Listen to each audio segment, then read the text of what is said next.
আসসালামু আলাইকুম। চ্যানেলের সংবাদে সবাইকে আমন্ত্রণ জানাচ্ছি আমি সোহেল ফাইসাল। আর বিস্তারিত সংবাদের শুরুতেই জানিয়ে দিচ্ছি ফ্রেশ আটা ময়দা সুজি সংবাদ শিরোনামগুলো। ২৪-এর গণ অভ্যুত্থান বাংলাদেশের ইতিহাসে এক নতুন অধ্যায়। রাজনৈতিক দলগুলোর নেপথ্য সমর্থন আর জনগণের স্বতঃস্ফূর্ত অংশগ্রহণে সফল হয় আন্দোলন। রাজনৈতিক সংশ্লিষ্টতার অভিযোগে সেনা কর্মকর্তার বিরুদ্ধে তদন্ত আদালত। নাশকতার চেষ্টায় কার্যক্রম নিষিদ্ধ আওয়ামী লীগের আরও ৮ নেতাকর্মী গ্রেপ্তার। সবুজে সাজায় বাংলাদেশ স্লোগানে চাঁদপুরে প্রকৃতি ও জীবন ক্লাবের সবুজায়ন উৎসব, বৃক্ষরোপণ ও শিক্ষার্থীদের মাঝে চারা বিতরণ। এবং নরসিংদীর পারুলিয়ায় ১.৫ লাখ টাকায় শুরু করা তরুণ উদ্যোক্তার খামারে এখন ৫৫,০০০ কোয়েল। আধুনিক প্রযুক্তি পেলে গ্রাম থেকে এই নতুন অর্থনীতির সূচনা সম্ভব।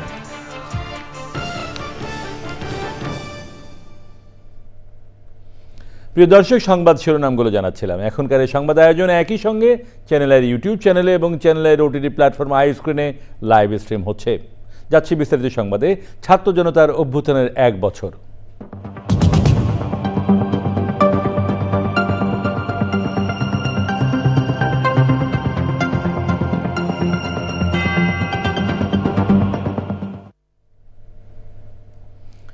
২০২৪ সালের গণ অভ্যুত্থান বাংলাদেশের ইতিহাসে এক নতুন অধ্যায়ের সূচনা করেছে। কোটা সংস্কারের মতো একটি নির্দিষ্ট দাবি থেকে শুরু হয়ে একটি সাধারণ মানুষের অধিকার ও গণতন্ত্র প্রতিষ্ঠার আন্দোলন হয়ে ওঠে। রাজনৈতিক দলগুলোর নেপথ্য সমর্থন এবং জনগণের স্বতঃস্ফূর্ত অংশগ্রহণ আন্দোলনের সফলতার দিকে নিয়ে যায়। আরও জানাচ্ছেন আক্তার হোসেন। সরকারি চাকরিতে কোটা সংস্কারের দাবিতে শুরু হওয়া আন্দোলন সহিংসভাবে দমনের চেষ্টা হলে পাল্টে যায় প্রেক্ষাপট। অল্প সময়ের মধ্যেই আন্দোলন ছড়িয়ে যায় দেশের প্রতিটি প্রান্তে। আন্দোলনে সরকারের দমন পীড়ন দল মত নির্বিশেষে সকল শ্রেণী পেশার মানুষকে বিক্ষুব্ধ করে তোলে। এই যে হাজার হাজার মানুষকে গ্রেফতার করা হচ্ছে, শত শত মানুষকে খুন করা হচ্ছে, এই জিনিসগুলো তো আসলে এটা মানে ওই সময় আমাদের সামনে আর কি কোনো পথ খোলা ছিল বলে আমাদের মনে হয় নাই। বা যে নিপীড়ন ওরা চালিয়েছে, যেভাবে মানুষ খুন করেছে, এটা দেখলে আসলে কে ঘরে বসে থাকতে পারবে? তো সেই সমস্ত জিনিস সবই একসাথে কাজ করেছে। শেখ হাসিনার নিপীড়নই তার পতনের আমি মনে করি প্রধান কারণ। অনিয়ম, দুর্নীতি ও ভোটাধিকার হরণ সহ নানা কারণে দীর্ঘদিনের পুঞ্জীভূত ক্ষোভ থেকে আন্দোলনে জনগণের স্বতঃস্ফূর্ত অংশগ্রহণ ঘটে বলে মনে করেন এই রাজনীতি বিশ্লেষক। তো মানুষের অর্থনৈতিক সংকট, দুর্ভোগ, বৈষম্য, বেকারত্ব, এগুলোর যে ভোগান্তি বা এগুলোকে নিয়ে যে ক্ষোভ, সেই ক্ষোভটা তো ছিলই। তার সাথে আরও একটা বড় ব্যাপার ছিল অত্যাচার। ক্ষোভটা একটা সামাজিক বিষণ্ণতায় পরিণত হল। ওই নির্বিচার হত্যাকাণ্ডটা মানুষ একদমই গ্রহণ করতে পারে না। এক পর্যায়ে ছাত্র জনতার আন্দোলনে যোগ দেন শ্রমজীবী, পেশাজীবী এবং সাংস্কৃতিক অঙ্গনের কর্মীরাও। নেপথ্যে কৌশলী অংশগ্রহণ ছিল রাজনৈতিক দলগুলোরও। মানুষ কোনো নেতাকে দেখে আন্দোলনে যায়নি। 69-এ গেছে, 90-এ গেছে, কিন্তু এইবারে মানুষ কোনো নেতা দেখে যায়নি, কোনো দল দেখে যায়নি। এবং এইটাই ছিল এই গণঅভ্যুত্থানের আবার আরেকটা শক্তি। যে জন্য সরকার কোনো নির্দিষ্ট দল বা কোনো নির্দিষ্ট নেতাকে তার পক্ষে এনে কায়দা করে, যেটা অতীতে সরকার করেছে, সেইভাবে এটাকে থামাতে পারে নাই। কারণ এটা বহু কেন্দ্র তৈরি হয়েছিল, দলীয় পরিচয় মানুষের সামনে ছিল না, কিন্তু তার যে লড়াই, সেই লড়াইয়ের প্রতি মানুষের আস্থা তৈরি হয়েছিল। সেখান থেকেই এই অপ্রতিরোধ্য জায়গাটা তৈরি হয়, সেটাই গণঅভ্যুত্থান তৈরি করে। ২৪-এর অভ্যুত্থান থেকে শিক্ষা নিয়ে দলগুলোকে জনগণের আস্থা অর্জনের রাজনীতি চর্চার আহ্বান জানান এই শিক্ষক। Akhtar Hossain, channel I, Dhaka. এবার অন্যান্য সংবাদ। রাজনৈতিক সংশ্লিষ্টতার অভিযোগে সেনা কর্মকর্তার বিরুদ্ধে তদন্ত আদালত গঠন করা হয়েছে বলে জানিয়েছে আন্তঃবাহিনী জনসংযোগ পরিদপ্তর ISPR। কর্মশালার নামে কার্যক্রম নিষিদ্ধ ঘোষিত সংগঠন আওয়ামী লীগের কর্মীদের প্রশিক্ষণ দেওয়ার অভিযোগ রয়েছে ওই সেনা কর্মকর্তার বিরুদ্ধে। এই ঘটনায় আরও কারা জড়িত তা উদ্ঘাটনে তদন্ত করছে পুলিশ। শহীদুল্লাহ রাজুর রিপোর্ট। সম্প্রতি আইনশৃঙ্খলা রক্ষাকারী বাহিনীর মাধ্যমে সেনাবাহিনীর এক কর্মকর্তার বিরুদ্ধে রাজনৈতিক সংশ্লিষ্টতা সংক্রান্ত অভিযোগ পাওয়া যায়। এক সংবাদ বিজ্ঞপ্তিতে আইএসপিআর জানিয়েছে, গত 17 জুলাই ওই সেনা কর্মকর্তাকে তার উত্তরার বাসা থেকে আটক করে সেনা হেফাজতে নেওয়া হয়েছে।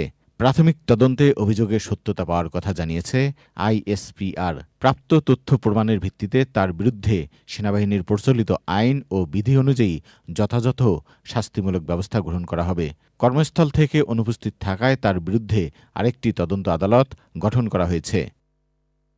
পুলিশ বলছে, কার্যক্রম নিষিদ্ধ থাকা আওয়ামী লীগ, নিষিদ্ধ ছাত্রলীগ সহ অন্যান্য সহযোগী সংগঠনের নেতাকর্মীদের গোপন বৈঠকের ঘটনায় দায়ের করা মামলার তদন্ত চলছে। ঘটনাটা আমরা অত্যন্ত গুরুত্ব দিয়ে তদন্ত করছি এবং এই ঘটনার প্রকৃত রহস্য উদ্ঘাটন করা এবং এইখানে আর অন্য কারো কোনো সংশ্লিষ্টতা আছে কিনা সেটাও আমরা খতিয়ে দেখছি। গত 24 ঘণ্টায় নাশকতার মাধ্যমে দেশে অস্থিতিশীলতা তৈরির পরিকল্পনার অভিযোগে আওয়ামী লীগের 8 নেতাকর্মীকে গ্রেপ্তার করেছে গোয়েন্দা পুলিশ।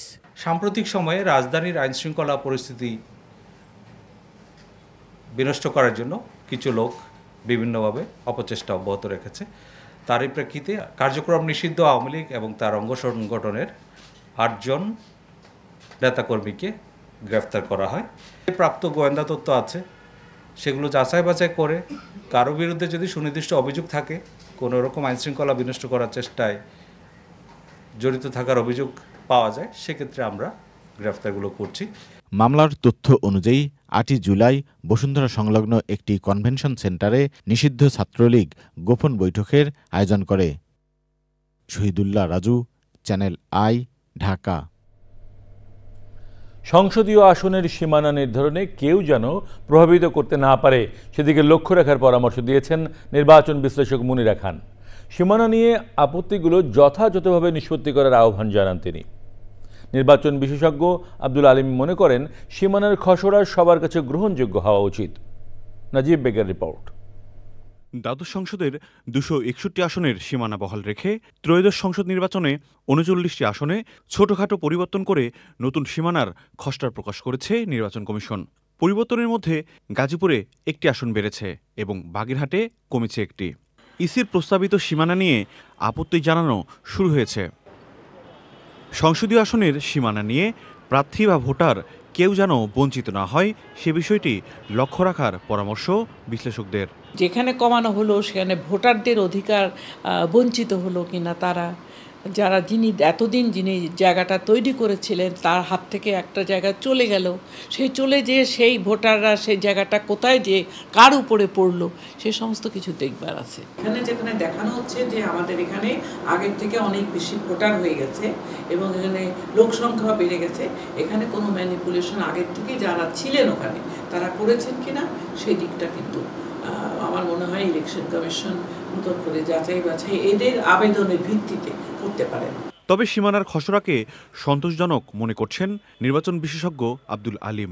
জনসংখ্যার সমতা, ভোটার সংখ্যার সমতা, এটাকে ধরেই তারা গাজীপুরকে একটা বাড়ানোর কথা বলেছে এবং বাগেরহাটকে একটা কমানোর কথা বলেছে। কাজে আমার কাছে মনে হয় যে ওভারঅল যেটা করেছে এই খসড়ার তালিকাটা এটা সবার কাছে গ্রহণযোগ্য হওয়া উচিত। 10 আগস্ট পর্যন্ত সীমানা নিয়ে আপত্তি গ্রহণ করবে ইসি। এরপর আপত্তি শুনানি শেষে চূড়ান্ত সীমানার গ্যাজেট প্রকাশ করবে নির্বাচন commission. Najib beg, channel I, Dhaka.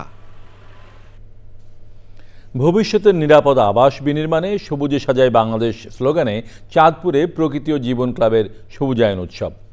জনপ্রিয় মোবাইল নেটওয়ার্ক অপারেটর কোম্পানি বাংলালিংকের সহযোগিতায় বৃক্ষরোপণ ও শিক্ষার্থীদের মাঝে গাছের চারা বিতরণ করা হয়। বন্যা পরবর্তী সময়ে এমন উদ্যোগ টেকসই অভিযাত্রা নিশ্চিতে ইতিবাচক ভূমিকা রাখবে বলে মত বিশিষ্টজনদের। মোর্শেদ আলমের তথ্য ও ভিডিওচিত্রে মোশাহিদুর রনির রিপোর্ট। পদ্মা, মেঘনা ও ডাকাতিয়ার মোহনায় অবস্থিত হওয়ায় ভাঙন, বন্যা, বর্ষণ সহ প্রাকৃতিক দুর্যোগে নানামুখী ক্ষতির শিকার হয় চাঁদপুর অঞ্চল। পরিবেশ প্রতিবেশ রক্ষায় সবুজ বেষ্টনী গড়ার অংশ হিসেবে চাঁদপুরে সবুজ উৎসবের অবতারণা। সবুজে সাজাই বাংলাদেশ এই প্রতিপাদ্যে চাঁদপুরে বৃক্ষরোপণ কর্মসূচি পালন করেছে প্রকৃতি জীবন ক্লাব। চাঁদপুর একটি নদী ভাঙন এলাকা এবং এখানে যত বেশি আমরা বৃক্ষরোপণ করব তত কিন্তু মাটির ক্ষয় রোধ করবে এই বৃক্ষ। চাঁদপুর একসময় কিন্তু নানা ধরনের বিপর্যয়ে পড়েছে এবং অনেক জায়গায় কিন্তু নদীর ভাঙনে বিলীন হয়ে গেছে। সেই চাঁদপুরকে যদি রক্ষা করতে চাই তাহলে বৃক্ষরোপণের বিকল্প নেই। আসুন আমরা এই বর্ষায় সবাই হাতে হাত মিলিয়ে চাঁদপুরকে রক্ষা করার জন্য বৃক্ষরোপণ কর্মসূচিকে এগিয়ে নিয়ে যাই। শুধু চাঁদপুর নয়, সারা বাংলাদেশটাকে আমরা যেন সবুজে ছেয়ে ফেলি। প্রকৃতি ও জীবন ক্লাবের উদ্যোগে এবং বাংলালিংকের সহযোগিতায় 750 জন শিক্ষার্থীর মাঝে বিতরণ করা হয়েছে ফলদ, বনজ ও ঔষধি গাছের চারা। আজকে এই গাছ লাগানোর মাধ্যমে আমরা পৃথিবীতে গাছপালার সংখ্যা বৃদ্ধি করতে পারছি। যেখানে আমরা খালি জায়গা পাবো গাছ রোপণ করব। সকলের একসাথে হয় বৃক্ষরোপণ করা উচিত। বাংলালিংক এবং চ্যানেলাইকে অসংখ্য ধন্যবাদ। এই কার্যক্রম যাতে সবসময় অব্যাহত থাকে। সবুজায়নের এমন উদ্যোগ উদ্বুদ্ধ করবে বৃক্ষরোপণে। চ্যানেলাই যে কর্মকাণ্ডটি চালিয়ে যাচ্ছে, একদিন পুরো বাংলাদেশ সবুজে সাজবে এই প্রত্যয় আমার রাখছি। স্কুল কলেজের স্টুডেন্টকে টার্গেট করতেছে কেন? কারণ আমরা চাচ্ছি যে এই মোটিভটা তাদের শুরু থেকেই যাতে অ্যাকাউন্টেবিলিটিটা চলে আসে, যে সামাজিক দায়বদ্ধতার একটা ব্যাপার আছে। বাস্তুতন্ত্র রক্ষায় চাঁদপুরে 20,000 গাছের চারা বিতরণ ও বৃক্ষরোপণের কর্মসূচি প্রকৃতি ও জীবন ক্লাবের। এই গাছগুলি এই ছেলেমেয়েরা প্রত্যেকে রক্ষণাবেক্ষণ করবে এবং সারা চাঁদপুর জেলায় আমরা এই আন্দোলনটাকে ছড়িয়ে দিব। বৈশ্বিক উষ্ণতা এবং জলবায়ুর বিরূপ প্রভাব থেকে প্রকৃতিকে রক্ষা করতে হলে সবুজায়নের বিকল্প বলে কিছু নাই। প্রকৃতি জীবন ক্লাব চাঁদপুর জেলার পক্ষ থেকে আমি সকলকে অভিনন্দন জানাচ্ছি। শিক্ষার্থীরা যাতে তাদের নিজ আঙ্গিনার পাশে এই বৃক্ষ রোপণ করে থাকে এবং তাদের এই বৃক্ষরোপণের পাশাপাশি তার পরিবারের এবং প্রতিবেশীরাও যাতে উদ্বুদ্ধ হয়। ভবিষ্যৎ প্রজন্মকে প্রকৃতি সংরক্ষণের গুরুত্ব বোঝানোর পাশাপাশি পরিবেশ বান্ধব জীবন আচারে অভ্যস্ত করতে এমন উদ্যোগের বিকল্প নেই বলে মত পরিবেশবাদীদের। Moshahid Roni, Channel I. বয়সে তরুণ কিন্তু স্বপ্ন আর সাহসে পরিণত নরসিংদীর পারুলিয়া গ্রামের স্বাধীন চৌধুরী মাত্র 1.5 লাখ টাকা নিয়ে শুরু করেছিলেন কোয়েল খামার। আজ তার খামারে আছে 55,000 কোয়েল। শুধু উৎপাদন নয়, শুরু করেছেন প্রসেসিং ও বাজারজাতকরণও। তার পথ অনুসরণ করে উৎসাহিত হচ্ছেন গ্রামের আরও অনেকেই। বিস্তারিত জানাচ্ছেন শাইখ সিরাজ। বয়সে তরুণ, মূলত ছাত্র, কিন্তু পেশায় পুরোদস্তুর খামারি। উদ্যোক্তা স্বাধীন চৌধুরী মাত্র 2 বছরেই নরসিংদীর পলাশ উপজেলার পারুলিয়া গ্রামে কোয়েলের 3টি খামার গড়েছেন। কিন্তু তার শুরুটা ছিল ভীষণ চ্যালেঞ্জের। ফার্স্টেই আমি লস খেয়েছি, বাট আমি ভেঙে পড়িনি। তারপর নেক্সট টাইম ট্রাই করি, তারপর সাকসেস হয়েছি। প্রথম শুরু হয়েছে 5,000 দিয়ে। 5,000 দিয়ে। এখন কি হলো? এখন 55-60,000 আছে। ইনশাল্লাহ সামনে আরো বাড়বে ইনশাল্লাহ। অনেকেই আপনার এটা নিয়ে অনেক ধরনের কথা বলছেন, যে অনেকে মুরগি পাইরা কিছু করতে পারছে না, উনি পাখি পেলে করবে, যে পাখিয়ে দিবে ফাঁকি। এই কথাটা আমাকে বলছে একজন, মানে পাখিয়ে আমার ফাঁকি দিয়ে লস করা যায়। উনি বুঝাতে যাচ্ছে এটা, উনি এখন এসে দেখে। অনুপ্রেরণায় ছিল গণমাধ্যম আর বন্ধু ইয়ামিন। দুজন মিলে এখন চালু করেছেন মাংস প্রসেসিং ইউনিটও। ড্রেসিং করে 10টা করে একটা প্যাকেজিং করি, অর্ডার করলে আমাদের ডেলিভারি ম্যান তাদের বাসায় পর্যন্ত নিয়ে পৌঁছে দিয়ে আসে। আচ্ছা, আপনার ভিডিও দেখেছি, তারপর হচ্ছে আমাদের স্থানীয় এখানে ডলিয়ান্টি আছে, তার মরিচ চাচা আছে, ওদেরকে দেখে ইন্সপায়ার হই। সরকারের পক্ষ থেকে প্রশিক্ষণ ও সহজ বাজার ব্যবস্থাপনা প্রত্যাশার কথা বললেন তারা। প্রথম শুরুতে আমি ধাক্কা খেয়ে গেছিলাম স্যার। স্যার আমার ওই বোর্ডিং করতে পারি নাই, যে প্রশিক্ষণ অভাব। যুব প্রশিক্ষণ কেন্দ্রগুলো আছে, সেখানে কি কোয়েল পালনের সাথে ট্রেনিং আছে? মুরগি পালনের ট্রেনিংটা ওইখানে করিয়ে থাকে, তো আমি চাইবো যে কোয়েল পালনের ট্রেনিংটা ওনার জন্য করায়। এই সাহসী তরুণরা দেখিয়ে দিচ্ছে সঠিক দিক নির্দেশনা আর আধুনিক প্রযুক্তি পেলে গ্রাম থেকেই সম্ভব নতুন অর্থনীতির সূচনা। স্বাধীনের পাখি দেয়নি ফাঁকি। কোয়েল পালনের মাধ্যমে সে আত্মনির্ভরশীল হয়েছে এবং প্রক্রিয়াজাতকরণ ও বাজার ব্যবস্থাপনায় করেছে নতুন একটা দিকের উন্মোচন। স্বাধীন মনে করছেন এই ক্ষেত্রে সরকারি সহযোগিতা এবং প্রশিক্ষণের ব্যবস্থা করলে অনেক তরুণী আত্মনির্ভরশীল হতে পারবে। নরসিংদীর পারুলিয়া থেকে শাইখ সিরাজ, চ্যানেল আই। এ নিয়ে বিস্তারিত প্রতিবেদন দেখুন আজ রাত 9টার সংবাদের পর হৃদয়ে মাটি ও মানুষ অনুষ্ঠানে। আপনারা দেখছেন চ্যানেল আই সংবাদ। এবার এখানে ক্ষণের বিরতি, আর বিরতির পর অন্যান্য সংবাদের সঙ্গে থাকছে অনূর্ধ্ব 19 ত্রিদেশীয় ওয়ানডে সিরিজে স্বাগতিক জিম্বাবুয়েকে হারিয়ে ফাইনালে বাংলাদেশ। 10ই আগস্ট টাইগার যুবদের প্রতিপক্ষ সাউথ আফ্রিকা।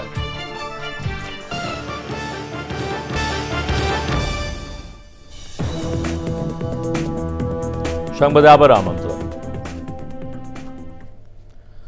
গাজায় অব্যাহত ইসরায়েলি সেনাবাহিনীর হামলায় আরও 82 জন ফিলিস্তিনি নিহত হয়েছে, যার মধ্যে ত্রাণ নিতে গিয়ে নিহত হয়েছে 49 জন। এছাড়া ইসরায়েলি আশ্রয়কেন্দ্রে প্রয়োজনীয় সহায়তা বন্ধ করে দেওয়ায় অনাহারে 3 জনের মৃত্যু হয়েছে, যার মধ্যে 2 জনই শিশু। এ নিয়ে গাজায় যুদ্ধ শুরুর পর অনাহারে মারা গেল 162 জন। এদিকে ইসরায়েলি সেনাবাহিনী গাজায় সীমিত পরিসরে বিমান থেকে সাহায্য প্রদানে 3টি ইউরোপীয় দেশকে অনুমতি দিয়েছে। তবে গাজায় বিমান থেকে ত্রাণ ফেলা ব্যয়বহুল ও বিপজ্জনক উল্লেখ করে জাতিসংঘ গাজায় ইসরায়েলকে নিরবিচ্ছিন্ন ত্রাণ প্রবেশের আহ্বান জানিয়েছে।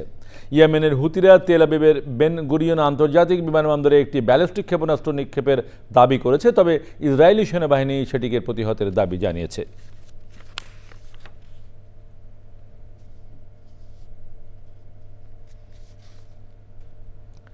এবারে কৃষি সংবাদ।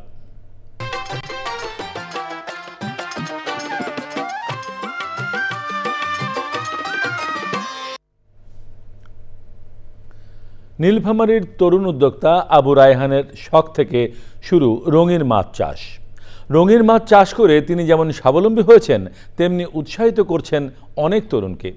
নীলফামারী থেকে আনোয়ারুল আলমের রিপোর্ট। নীলফামারীর সদর উপজেলার রামগঞ্জ বাজারের প্রতি জায়গার ছোট হ্যাচারিটি এখন যেন রঙিন এক জগৎ। ইটের 4 দেওয়ালের মধ্যে ঝলমলে পানি, তার ভিতরে শোভা পাচ্ছে বাহারি রঙের নানা প্রজাতির মাছ। আগে কিন্তু আমার ঘরের ভিতরে সেটআপটা ছিল, তখন কিন্তু আমি সেটআপটা বাইরে নিয়ে আসছি, মানে বড় পরিসরে করার জন্য। তো এখন আমি মোটামুটি ব্যাপক সাড়া পাচ্ছি আর কি। এখানে আমি বেশ কিছু মাছ প্রতি মাসে সেল করে থাকি। দূর দূরান্ত থেকে বা বিভিন্ন জায়গা থেকে কিন্তু আমার মাছ এসে নিয়ে যায়। তার হ্যাচারিতে এখন আছে koi carp, comet carp, goldfish, গোলটেক্কা, জেব্রা, বাপ্পি, মলিসহ প্রায় 22 প্রজাতির রঙিন মাছ। আমি সৈয়দপুর থেকে এসেছি নীলফামারীতে আবু রায়হান ভাইয়ের খামারে। তার কাছে আমি জেব্রা ফিশ নিলাম, শর্টেল নিছি, তারপরে হলো আপনার গাপ্পি। তো এই ব্যবসাটা খুব লাভজনক। খুব সুন্দর সুন্দর রঙের মাছ, লাল, নীল, সাদা, হলুদ, বহু রকমের মাছ আছে। মাছগুলো দেখতে খুব সুন্দর। স্থানীয় মৎস্য বিভাগ এই উদ্যোক্তার পাশে দাঁড়িয়ে প্রশিক্ষণ, কারিগরি সহায়তা ও পরামর্শ দিচ্ছেন। অনেক উদ্যোক্তা আমরা তৈরি করতে আমরা আগ্রহী। যদি কেউ এগিয়ে আসে এবং তাহলে এই মার্কেটটা আরও ভালো হবে এবং মৎস্য যে রঙিন মাছের যে একটা সম্প্রসারণের একটা সুযোগ আছে, সেক্ষেত্রে সেটা সুযোগ সৃষ্টি হবে। স্বপ্ন, পরিশ্রম আর একটুখানি সাহস, এই তিনেই বদলে গেছে আবু রায়হানের জীবন। তার মতো আরও অনেক তরুণ হয়তো একদিন বলবে, শখেই ছিল আমার সফলতার চাবি। নীলফামারী থেকে আনোয়ারুল আলম, চ্যানেল আই। এবারে প্রকৃতি সংবাদ।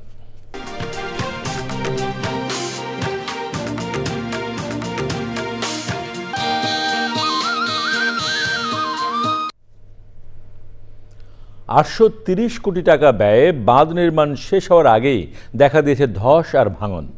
গাইবান্ধায় পানি উন্নয়ন বোর্ডের ফুলছড়ি ও সাগাটার বাঁধ ও তীর সংরক্ষণ প্রকল্প নিয়ে উঠেছে অনিয়মের অভিযোগ। ভাঙন প্রতিরোধে নির্মিত বাঁধের বিভিন্ন পয়েন্টে ধসে গর্তের সৃষ্টি হয়েছে। এছাড়াও কংক্রিটের বোল্ডার ধসে গেছে নদীতে। বাঁধ ভাঙার আশঙ্কায় দিন যাপন করছে তীরবর্তী লক্ষাধিক পরিবার। ফারুক হোসেনের তথ্য ও ভিডিওচিত্রে সৈয়দ মাদি আদিতের রিপোর্ট। 2023-24 অর্থবছরে গাইবান্ধায় যমুনা ও তিস্তা নদীর বাঁধ এবং তীর সংরক্ষণে পানি উন্নয়ন বোর্ডের প্রকল্পের কাজ পায় গোলাম রাব্বানী কনস্ট্রাকশন। নিয়ম না মেনে তৃতীয় পক্ষের মাধ্যমে কাজ চালিয়ে আসছে ঠিকাদার, আর তারা অবৈধ উপায়ে বাঁধের নিচ থেকে মাটি উঠিয়েই বাঁধ নির্মাণ করছে, যার ফলে দেখা দিয়েছে ভাঙ্গন। সাম্প্রতিক টানা বর্ষণ ও ওজনের ঢলে যমুনা নদীর জুমারবাড়ির অংশে গর্তের সৃষ্টি হয়েছে। এছাড়াও তিস্তা নদীর কাপাসিয়া, শ্রীপুর, হরিপুর, পুঠিমারি সহ 52টি স্থানে ধস দেখা দিয়েছে। মানে বাঁধের গোড়াটা কাটি নিয়ে বাঁধের মধ্যে কত দূর গভীর করছে, এখন এলে ভেঙে গেলে তখন কি উপায় হবে? যেভাবে কাজ করার কথা ছিল সেভাবে কাজ এখনো হয় নাই। বন্যা হলে তো কঠিন দুর্যোগ, এখনই মনে করো কিছু ভাঙ্গি যাইতেছে। যে অনিয়ম আমার আগের বাদে অনেক ভালো ছিল, বাড়িঘর ছিল, লোকজন ছিল, কিছুটা রক্ষণবেক্ষণ করছে। এখন যে বাড়িঘর ভেঙে দেওয়ার যে অবস্থা করছে, বন্যা আসলে আমাদের এই 3 গ্রাম আমার বাজার সহ ধসে চলে যাবে। ভাঙ্গন কবলিত এলাকা চিহ্নিত করে ব্যবস্থা নেওয়া হচ্ছে বলে জানিয়েছে সংশ্লিষ্টরা। এই বাঁধগুলোতে বেশ কিছু স্থানে দেখা যাচ্ছে রেইনকাটের সৃষ্টি হয়েছে। আমরা তাৎক্ষণিকভাবে এই রেইনকাটগুলো মেরামতের উদ্যোগ গ্রহণ করেছি। প্রকল্পের কাজে স্বচ্ছতা, সুষ্ঠু তদারকি ও গুণগত মান নিশ্চিতের দাবি স্থানীয়দের। সৈয়দ মাদিহা অদিত, প্রকৃতি ও জীবন ডেস্ক, চ্যানেল আই। এর সাথে শেষ করছি এখনকার সংবাদ। সবশেষে ফ্রেশ আটা, ময়দা, সুজি সংবাদ শিরোনামগুলো জানিয়ে দিচ্ছি আরও একবার। 24-এর গণঅভ্যুত্থান বাংলাদেশের ইতিহাসে এক নতুন অধ্যায়। রাজনৈতিক দলগুলোর নেপথ্য সমর্থন আর জনগণের স্বতঃস্ফূর্ত অংশগ্রহণে সফল হয় আন্দোলন। রাজনৈতিক সংশ্লিষ্টতার অভিযোগে সেনা কর্মকর্তার বিরুদ্ধে তদন্ত আদালত। নাশকতার চেষ্টায় কার্যক্রম নিষিদ্ধ আওয়ামী লীগের আরও 8 নেতাকর্মী গ্রেপ্তার। সবুজে সাজায় বাংলাদেশ স্লোগানে চাঁদপুরে প্রকৃতি ও জীবন ক্লাবের সবুজায়ন উৎসব, বৃক্ষরোপণ ও শিক্ষার্থীদের মাঝে চারা বিতরণ। এবং নরসিংদীর পারুলিয়ায় 1.5 লাখ টাকায় শুরু করা তরুণ উদ্যোক্তার খামারে এখন 55,000 কোয়েল। আধুনিক প্রযুক্তি পেলে গ্রাম থেকে এই নতুন অর্থনীতির সূচনা সম্ভব।